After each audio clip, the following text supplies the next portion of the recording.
Coucou allo Sénégal, asalaamaaleykum waa team Virginie ñu ñëw ak yéen ci épisode 26 bi. Question du jour: est-ce que Virginie war naa mën a dem ci Idy wax ko ni moom de dafa am ay sentiments ci moom? Est-ce que jigéen war naa taxaw ak góor di ko avouer ay sentiments? Donc est-ce que Virginie war naa mën a dem avouer ji sentiment woom kooku nga xamante ne mooy Idy? Bàyyi leen seeni réponse ci vidéo bi ñu daal di dugg directement ci série bi. Gis nañ ne après fàkk bi nga xamante ne Matar fàkkoon na ko daal di dem foofu sa Somone te papaam yëgu ko woon ndax daf ko waxoon ne mu daal di dem foofu nga xam ne mooy club ba.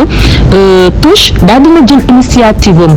gunge Matar ba ca club ba pour mu mën a réaliser rêve bi nga xamante ne moom la waajuram yi am ci moom. Ba mu demee nag ba ca club ba daal dina waxtaan ak ki nga xamante ne mooy Matar nee na ko gis nga seen kër géede bàyyi naa fa sama kàddu mooy lan dinaa fexe tey bu nga doon dara ci foot bi dinaa fexe bu nga toog ci club bi jàng daal di doon fii dara daal di doon star bu mag c'est-à-dire quoi daal di doon footballeur bu mag boo xamante ne da ngay international te pare naa sax pour que chaque 2 jours ma ñëw seet si la fii. Xam nga des fois nit mën na def lu baax mooy commencer ko te du ko yeggali. Toch nag dafa nekk xarit boo xamante ne moom la ñëpp di wër tey taxaw na pour jàppale ki nga xamante ne mooy Matar. Dem na kër ñoom Matar joxe fa kàddoo mënoon na faa yem parce que avenir u Matar la ñuy wax mais dafa topp li nga xamante ne mooy lu baax li mu doon def topp ko ba mu jeex mooy daal di ànd ak Matar ba pare fas yéene di dem di ko seeti chaque 2 jours pour assurer wu ne kii nii de moo ngi def li nga xamante ne moo ko tax a jóg kii de moo ngi def ay progrès moom góorgóorlu ci foot boobu nga xamante ne tey moo ko indi fii ci club bi. ñu daal di jóge foofu nag daal di dugg ci kaawu ñaar ñooñu nga xamante ne ñoom moom kaar rek moo leen intéressé ak lan di wër di nettali di wax problème u jàmbur yi di lijjante nit ñi lu ñuy def au lieu que ñu lijjante seen problème u bopp muy kan Kiné ak Zeyna. Gis nañ ne Kiné ak Zeyna dem nañ ko ñoom Fatel sous prétexte que ni dañoo bëgg a jubóog ki nga xamante ne mooy Maïcha. En tout cas xam nañ ne daal depuis le début que ni Kiné ak Zeyna kenn rek lañ def nit ci film bi muy kan muy Maïcha mais xamuñu woon ne nii lañ ko ragalee kaa boobu daf ñoo rëcc de waaye ñu daal di dellu si daal gis nañ ne tamit avant ñuy wax si li nga xamante ne moo leen indi am na lu ñu jot a wax Fatel parce que réaction Fatel envers Virginie rek envers Cathy autant pour moi wane na ne avant ñoom ñuy dugg si kaawu Maïcha bi daal nañ jottali kaawu cotisation boobu nga xamante ne Cathy ak Virginie defoon nañ ko pour daal di jàppale kooku nga xamante ne mooy Leuz ñoom ñëpp ñu jàpp ne loolu noonu dañ ko def parce que dañ leen xeeb alors que ñoom dañ ko defoon juste pour jàppale kenn te duñ leen sonal ñoom ñooñu nga xamante ne ñoo des ci groupe bi. Léegi nag duñ paree ci wax boobu noonu gis nañ ne tamit Fatel nekk na nit koo xamante ne elle est très raisonnable daal dina wax ak Maïcha daal di jéem a jubóole Maïcha ak ki nga xamante ne mooy Kiné ak Zeyna expliqué na leen ne juste c'est difficile à croire mais ñaar ñeene lu ñu wax dëgg la juste que nag ñoom dañuy jottali dañuy kaa mais en général duñu fen quoi te loolu noonu kenn taluñu farantu. Loolu daal Fatel daal dina ko wax ki nga xamante ne mooy Maïcha te Maïcha tamit comprendre na situation bi reconsidérer na problème bi nga xamante ne moom la amoon entre moom ak ki nga xamante ne mooy Zeyna. Li ma mën a wax foofu nag ci li nga xamante ne moo nekk di opposé Cathy ak Virginie ak le reste du groupe mooy ay nit bu ñuy ànd wóoroo mënta ñàkk mais des fois am na yenn situation yoo xamante ne suñu présenté woo te ñi leen expliquer cas bi nekkul lenn lu ñi nga xamante ne yéen ñëpp xam ngeen ne ñoom dañuy cas di fen war ngeen xoolaat situation boobu ku nekk ci yéen daal di woo ki nga xamante ne kooku mooy xaritam kooku la sësal rek comme par exemple Fabi waroon naa woo Virginie wax ak moom ki nga xamante ne mooy Fatel waroon naa woo Cathy wax ak moom comme ça ñu xam li nga xamante ne moo indi décision boobu nga xam ne jëloon nañ ko te consulté wuñ leen au lieu que ñu réeroo parce que lii mooy indi yenn problème yi ku nekk jàppal sa morom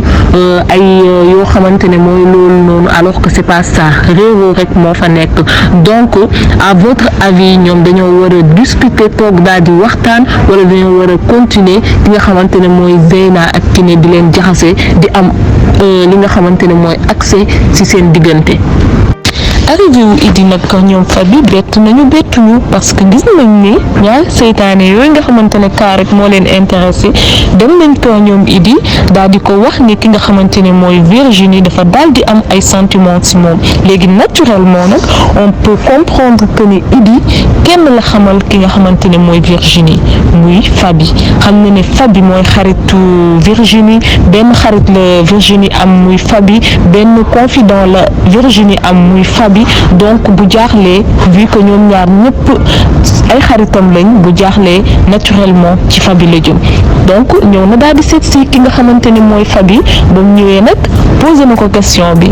est-ce que Virginie dafa am ay sentiments ci man loolu noonu nag daal di jaaxal Faby lool mais Faby daal dina ko répondre intelligemment daal dina ko sax cax